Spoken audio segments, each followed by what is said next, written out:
The shame of realizing a loss. Psychology, behavioral finance, and identity dimension.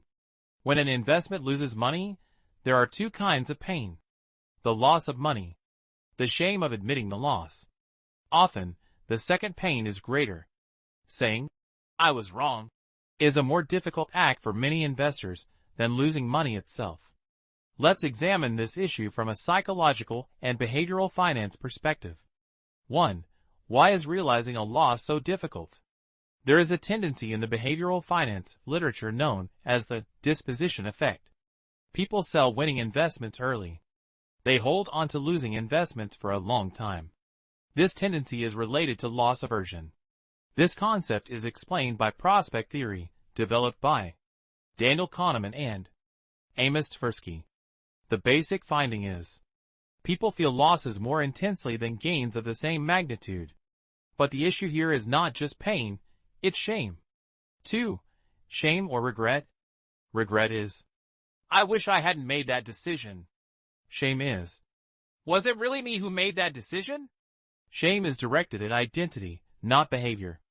Realizing the loss means accepting you were wrong, questioning the quality of your decision, appearing weak to others. That's why investors wait instead of selling their losses.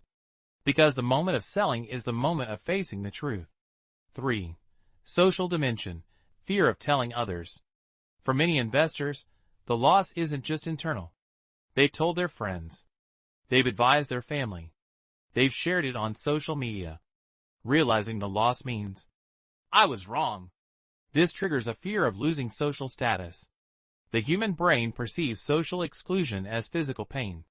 That's why the feeling of shame is strong. 4. Ego defense and rationalization. As losses increase, the following phrases begin to appear. "It will improve in the long run." "I wasn't going to sell anyway." "The market is irrational." "This is temporary." Some of these may be true. But sometimes these are phrases used to postpone accepting the loss. This is where the ego comes into play. The ego wants to protect this. "I make good decisions." Realizing the loss strikes a blow to this sense of self. 5. Neuroscientific dimension. When losses are realized, the brain experiences the following processes. Error signals increase. Stress hormones rise. The perception of a social threat is activated. Therefore, the moment of selling is also physically uncomfortable. Heart rate may increase. Making a decision becomes difficult. A desire to back out at the last minute arises. This is not just a financial reaction, but also a biological one. 6. Is accepting loss a sign of weakness? Actually, quite the opposite. For professional investors, realizing losses is a discipline of risk management, a strategy for protecting capital, a sign of emotional maturity. Shame is the product of an amateur mind. Discipline is the product of a professional mind. 7. What is real power? Real power is being able to admit you're wrong, being able to change positions when the plan changes, being able to separate money from ego. When losses are realized, money is lost. But mental burden decreases. Energy is released. Clarity increases. Sometimes, realizing a loss is not a financial loss, but psychological freedom. The deep truth. The shame of realizing losses comes from, "I don't want to be wrong." But in the world of investing, it's impossible not to be wrong.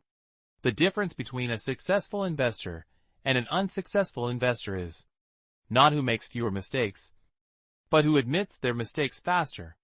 Conclusion. The shame of realizing loss. It is connected to the ego.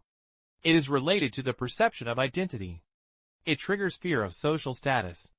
It is fueled by the tendency to avoid loss. But remember this. Realizing loss is not about declaring that you have lost. It is about declaring that you have regained control.